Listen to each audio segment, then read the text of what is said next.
So here I was, about to begin my third and final year of human services. All I was thinking was how in the world I made it to third year and still not have an understanding of this critical theory thing. Maybe it was like algebra, we got taught it but we wouldn't really use it in the real world. I felt like I'd never get it. I didn't understand the purpose of theories at all. I assumed that things would be different in practice anyway and we wouldn't even be thinking about theories. But critical theories were the worst of the worst. I thought that if it couldn't be proven, then it mustn't work. I thought it was vague, it was abstract, and it was unsubstantiated. These assumptions had previously made it difficult to stay motivated. To stay motivated, I'd just say, just do what the tutor wants you to do and pretend that you agree. It's worked for me in the past. And there I was, sitting in the first lecture, when those words began to be thrown around. Critical theory, society, power, discourse, oppression, modernism, postmodernism, feminism, structuralism, and any other ism you can think of. Then I went out on placement and they asked me about what theories I could bring to practice and what frameworks I've worked around. And I was stumped. What? We really need this stuff? So I made a decision. This semester I was going to get it. I made a commitment to myself to keep up to date with my readings and attend every tutor lecture even when I was 20 minutes late because I couldn't find a car park. Through critical reflection, I've realised that in holding on to these assumptions and attitudes towards critical theory, I stood to gain at least a credit on an assignment. However, what I didn't understand in the beginning was I stood to lose so much more. I'd miss out on the opportunity to gain vital knowledge that would change my perspective on the world, on society, on the human services industry, and on the individuals that I would encounter in my future practice.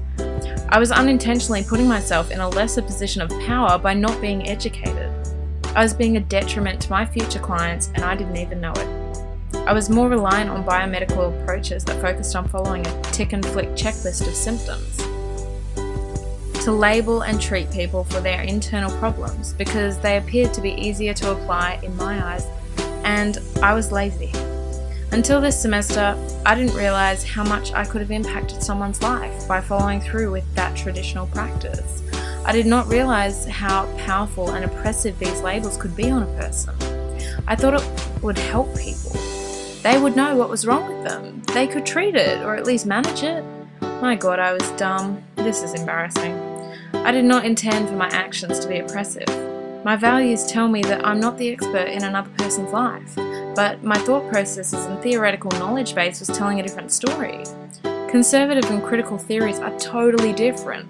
I now see that conservative approaches internalise people's problems, blaming the individual, whereas critical approaches externalise people's problems, exploring the structural factors that impact on a person's life. That's not to say that people shouldn't take responsibility for themselves, which was another thought that crossed my mind, but it assures people that they aren't the only person affected and that there are greater structures of power out there. Fuchs' process of deconstruction asks what needs to be changed about my theory as a result of these reflections. Well, a lot. I think it's safe to say that this course has changed me, as a practitioner and as a person. I now know that people don't just come with feelings, they come with stories, and often lots and lots of stories. I now see that I in fact have very little power over someone's life. They are the expert in their life, they have the power, they don't need me to fix them or solve their problems or change their attitudes. They have all the answers themselves.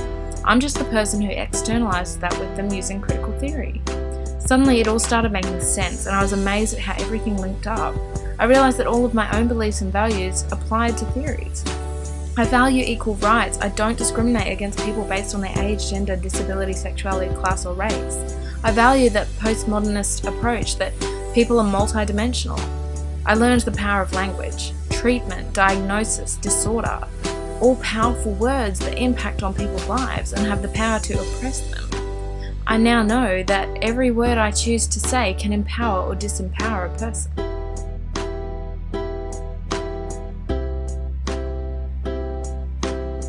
Throughout this course, I've not only learnt about critical theory, but I've learnt the importance of critical theory. So I finally got it, my aha moment.